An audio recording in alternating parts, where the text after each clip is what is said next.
হুজুর করতে এলো রে। এই দেখতে পান না আপনি?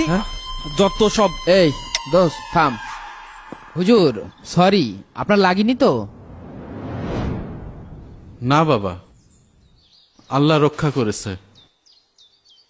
তোমরা এত তাড়াহুড়া করে কোথায় যাচ্ছিলে? আসলে হুজুর, আমার এক বন্ধুর বাসায় দুর্গাপূজার দাওয়াত আছে, ওখানেই যাচ্ছিলাম। ও হুজুর, আব্বু এই যে অজুখানার টাইলসের টাকাটা দিতে বলছিল, এই যে।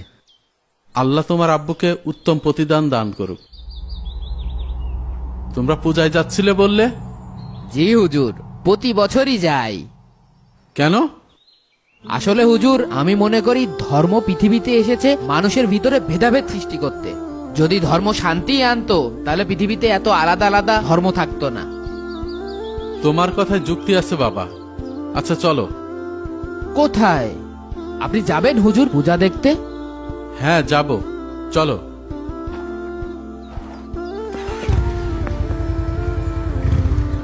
হুজুর, হুজুর, বুঝলাম না, আপনি পুজো মণ্ডপে গেলে বিষয়টা কেমন হয়ে যায় না? হুজুর আপনি বুঝছেন না কি কথা? আসসালামু আলাইকুম সভাপতি সাহেব। ওয়ালাইকুম আসসালাম। আপনাকেই মনে মনে খুঁজছিলাম। কেন? আমাকে একটু হেল্প করতে হবে। জি বলেন, কি সাহায্য করতে পারি?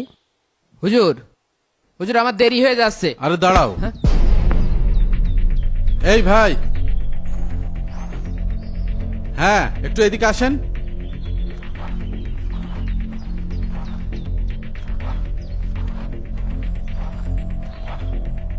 বাবা ফাহিম, তোমাকে একটা অফার দিতে চাই।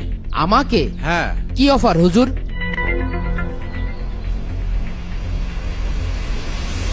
এই নাও 1,00,000 টাকা। এই টাকা পুরোপুরি তোমার।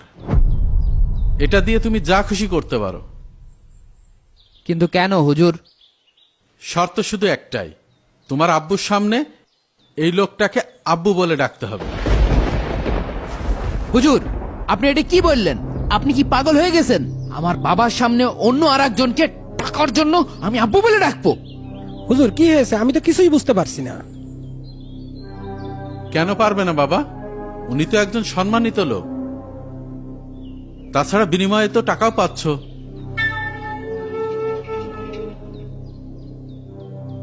কও কও, আব্বা কও। আমার বাবা এখানে দাঁড়িয়ে রয়েছে।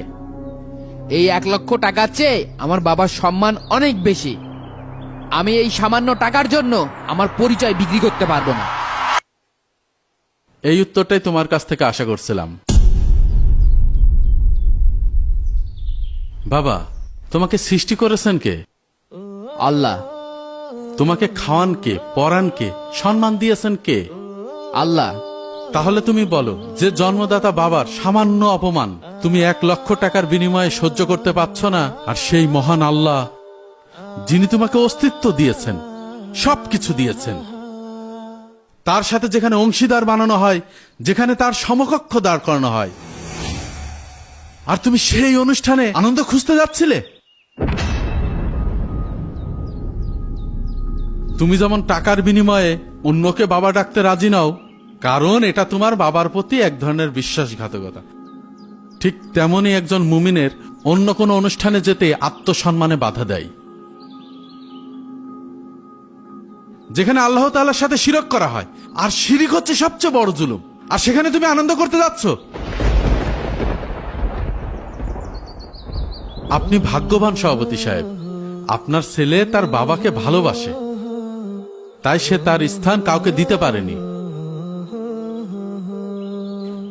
আশা করি সে আজকে থেকে তার রবকেও ভালোবাসবে। আজকে থেকেই বলুন, আর নয় আল্লাহকে অপমান।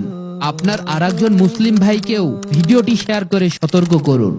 ভিডিওটি ভালো লাগলে লাইক, কমেন্ট, শেয়ার করে এবং সাবস্ক্রাইব করে পাশে থাকবেন।